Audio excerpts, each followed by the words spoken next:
வாங்க 2026 ஐபிஎல்ல நடந்த ஒரு நம்பவே முடியாத மேட்ச் பத்தி இன்னைக்கு நாம அலச போறோம்.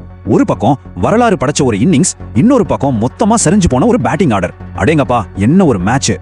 முதல்ல இந்த நம்பரை பாருங்க, 81. என்னது இதுன்னு யோசிக்கிறீங்களா? இந்த மேட்சோட மொத்த கதையும் இந்த ஒரு நம்பருக்குள்ள தான் அடங்கி இருக்கு. இது என்னன்னு தெரிஞ்சுக்கிட்டீங்கன்னா இந்த மேட்ச் எவ்வளவு ஒரு பக்கமா போச்சுன்னு உங்களுக்கே புரியும். சரி, வாங்க மேட்ச்க்குள்ள போலாம். முதல்ல டெல்லி கேபிட்டல்ஸ் பேட்டிங் பண்ண வந்தப்போ என்னதான் ஆச்சு? அங்கதான் மொத்த கதையுமே ஆரம்பிச்சது. மேட்ச் ஆரம்பிச்ச கொஞ்ச நேரத்திலேயே ஆட்டம் கிட்டத்தட்ட முடிஞ்சிருச்சுன்னு கூட சொல்லலாம். ஜோஷ் ஹேசல்வுட், புவனேஸ்வர் குமார்னு ஆர்சிபி பவுலர்கள் வரிசையா வந்து டெல்லி கேபிட்டல்ஸோட டாப் ஆர்டரை மொத்தமா காலி பண்ணிட்டாங்க. பாருங்களேன், டிசியை திணறடிச்ச அந்த பவுலருக்கு இந்த அளவுக்கு விக்கெட் விழும்னு அவர் எதிர்பார்க்கலையாம். இதுல இருந்து அவங்களோட பவுலிங் பர்ஃபார்மன்ஸ் எந்த அளவுக்கு மிரட்டலா இருந்துச்சுன்னு நாம புரிஞ்சுக்கலாம். இன்னொரு பக்கம் பாத்தீங்கன்னா, தோத்து போன டீமோட கேப்டனுக்கு என்ன நடந்துச்சுனே புரியல, என்ன ஆச்சுனே தெரியலன்னு அவர் சொன்னது டெல்லி டீமோட மொத்த அதிர்ச்சியும் அப்படியே காட்டுது. இதுல இருந்து நாம புரிஞ்சுக்க வேண்டியது ரொம்ப சிம்பிள். ஆர்சிபி பவுலர்கள் கச்சிதமா பிளான் பண்ணி பந்து வீசினாங்க. ஆனா டிசி பேட்ஸ்மேன் கிட்ட அதுக்கு எந்த பதிலுமே இல்ல, சுத்தமா இல்ல. சரி, டிசி கதை ஒரு பக்கம் இருக்கட்டும். இப்ப நாம ஆர்சிபியோட இன்னிங்ஸ்க்கு வருவோம். இது எப்படி ஒரு சரித்திர சாதனையா மாறுச்சுன்னு பார்க்கலாம் வாங்க.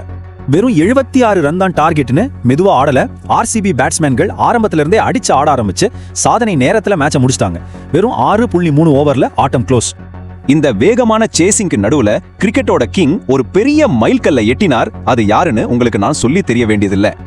ஆமாங்க, நம்ம விராட் கோலி தான். ஐபிஎல்ல 9000 ரன்களை கடந்தார். நினைச்சு பார்க்கவே முடியல. அவரோட கிரிக்கெட் வாழ்க்கையில இது இன்னொரு மகுடம்.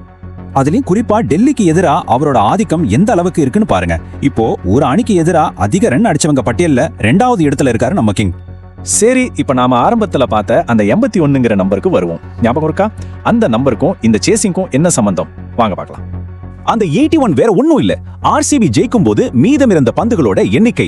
யோசிச்சு பாருங்க, 81 பந்துகள் பாக்கி வச்சு ஜெயிச்சிருக்காங்க. இது ஐபிஎல் வரலாற்றிலேயே 2வது வேகமான சேசிங். நம்பவே முடியல. சரி, இவ்வளவு பெரிய வெற்றி இனி நடக்க போற மேட்சுகளுக்கு என்ன சொல்லுது? பாயிண்ட்ஸ் டேபிள்ல என்னென்ன மாற்றங்கள் வந்திருக்குன்னு பாப்போமா? ஆர்சிபி கேப்டன் சொன்னது 100க்கு 100 உண்மை. இந்த வெற்றி வெறும் பேட்டிங்கால மட்டும் கிடைக்கல. அவங்களோட பவுலிங் யூனிட் கொடுத்த ஒரு பெரிய ஸ்டேட்மெண்ட் இது.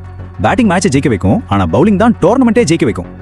இந்த பிரம்மாண்ட வெற்றியால ஆர்சிபி பாயிண்ட்ஸ் டேபிள்ல 2வது இடத்துக்கு வந்திருக்காங்க. அதுவும் அவங்களோட நெட் ரன் ரேட் ராக்கெட் வேகத்துல எகிரி இருக்கு. ஆனா டெல்லி கேபிட்டல்ஸோட நிலைமை இன்னும் மோசமாயிட்டு போகுது. இதுல இருந்து நம்ம கவனிக்க வேண்டிய விஷயம் என்னன்னா, வலுவான அணிகள் இன்னும் வலுவாயிட்டு போறாங்க. ஆனா எல்எஸ்ஜி மாதிரி அணிகளுக்கு பிளே ஆஃப் வாய்ப்புங்கிறது இப்போ ஒரு பெரிய மலை மாதிரி தெரியுது. கடைசியா இந்த மேட்ச் நம்ம கிட்ட ஒரு முக்கியமான கேள்வியை விட்டுட்டு போகுது. பேட்டிங்க்கு பெயர் போன இந்த ஐபிஎல்ல இந்த வருஷம் பவுலர்கள் தான் கோப்பையை தீர்மானிக்க போறாங்களா? நீங்க என்ன நினைக்கிறீங்க?